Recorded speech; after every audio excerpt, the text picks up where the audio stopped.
Welcome to TechSource.tv. As you've already noticed, that today we were reviewing the Nzxt Source 220 mid-tower chassis. Now this case only comes in black. It's very similar to its, I'd say, mere brother of the Source 210 and 210 Elite. Both very similar cases. Now the 210 offers a little bit different styling, and it comes in two choices of colors, while the 220 only comes in black, and it allows more airflow, which is great. So we're going to go ahead and we're going to show you all the features and everything like that in this review. So please stick around.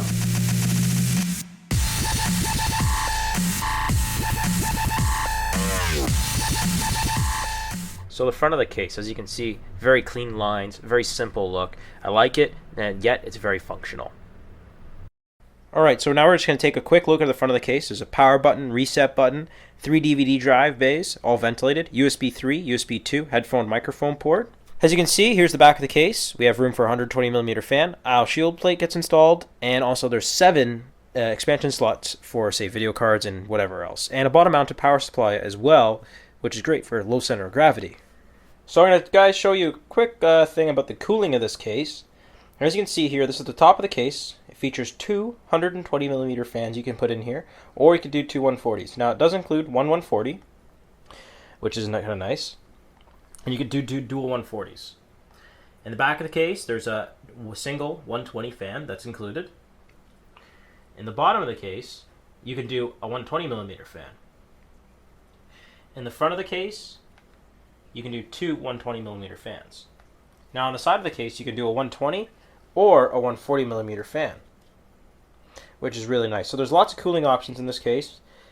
So now we're just going to take a quick look at the inside of the case. As you can see, there's lots of hard drive bays. There's 8 of them, and there's also 3 DVD drive bays. We have room for a full-size ATX motherboard, lots of cable management.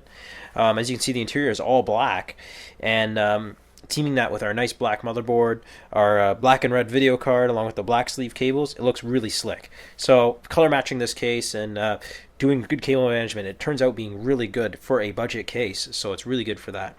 As you can see, everything fits in nicely, tons of room for a video card, and there's also a good amount of room for a tall CPU cooler. So now we're going to look at the toolless system in this case. It only works for the DVD drive bays and your hard drives, which is fine. So you have 3 for the DVD drive bays, and all 8 hard drives are covered as well. As you can see below, we're just showing off 3 of them, but very easy to use, and I really like them. So now we're taking a look at the back of the case. As you can see, there's lots of room back here. There's 20mm actually, exactly. There's a big CPU cutout, lots of places to zip tie cables down, which is great to see, and it's all black as well back here. Alright guys, so let's wrap this up. Now, as you can see, this case is actually a really good case for the budget, for how much it really costs. So if at $50, it's a great bang for your buck.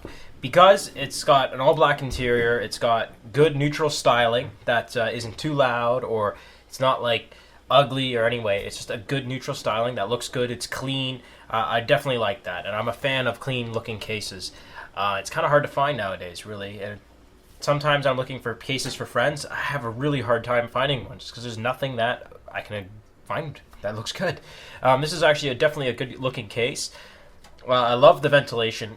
All the airflow is amazing. Now, it's not the best that doesn't have dust filters, but all that means is you just got to dust it out maybe a little more often than you would if it had dust filters. So as long as you clean your PC out once a month with a can of compressed air, if you got a compressor, then you're good to go. So really, dust filters not that big of a deal, but if you don't clean your PC all that often, you might want dust filters.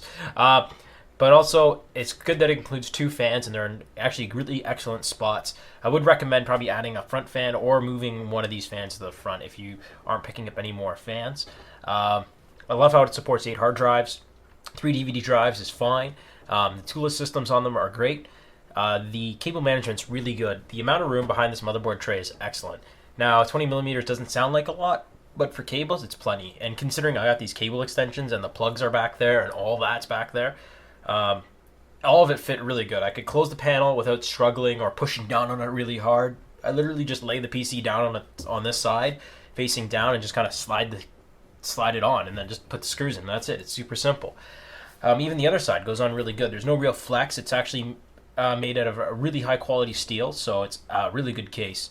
And overall, it's just an excellent case. It's hard to fault. Now, the only thing, as I said, just maybe it'd be nice to have dust filters, and maybe the for some people around this price range, the internal USB 3 is great to have, but maybe it'd be cool to have a USB 3, step it down to USB 2.0 cable. That'd be kind of nice too, because there is still a lot of motherboards out there nowadays that don't have the internal USB 3 header, but it's not that big of a deal. So really, overall, it's an excellent case. If you're looking for a good budget case or even server case, because this would work great for that. You've got lots of airflow, tons of hard drives for that. So if you want maybe a small foam file server, great case for that.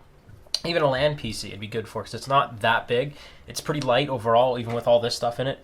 You know, and I know we don't have a CPU cooler in here or CPU, but even with that stuff, this case is still relatively light. It's not heavy, and it'd be good for a LAN PC. It'd probably take up a good beating. So anyways, guys, this is the Source 220. We highly recommend it if you're looking for a good budget case in the $50 range. Please remember to rate, thumbs up, subscribe, favorite this video if you found it informative. And we'll see you guys next time on the TechSource.tv.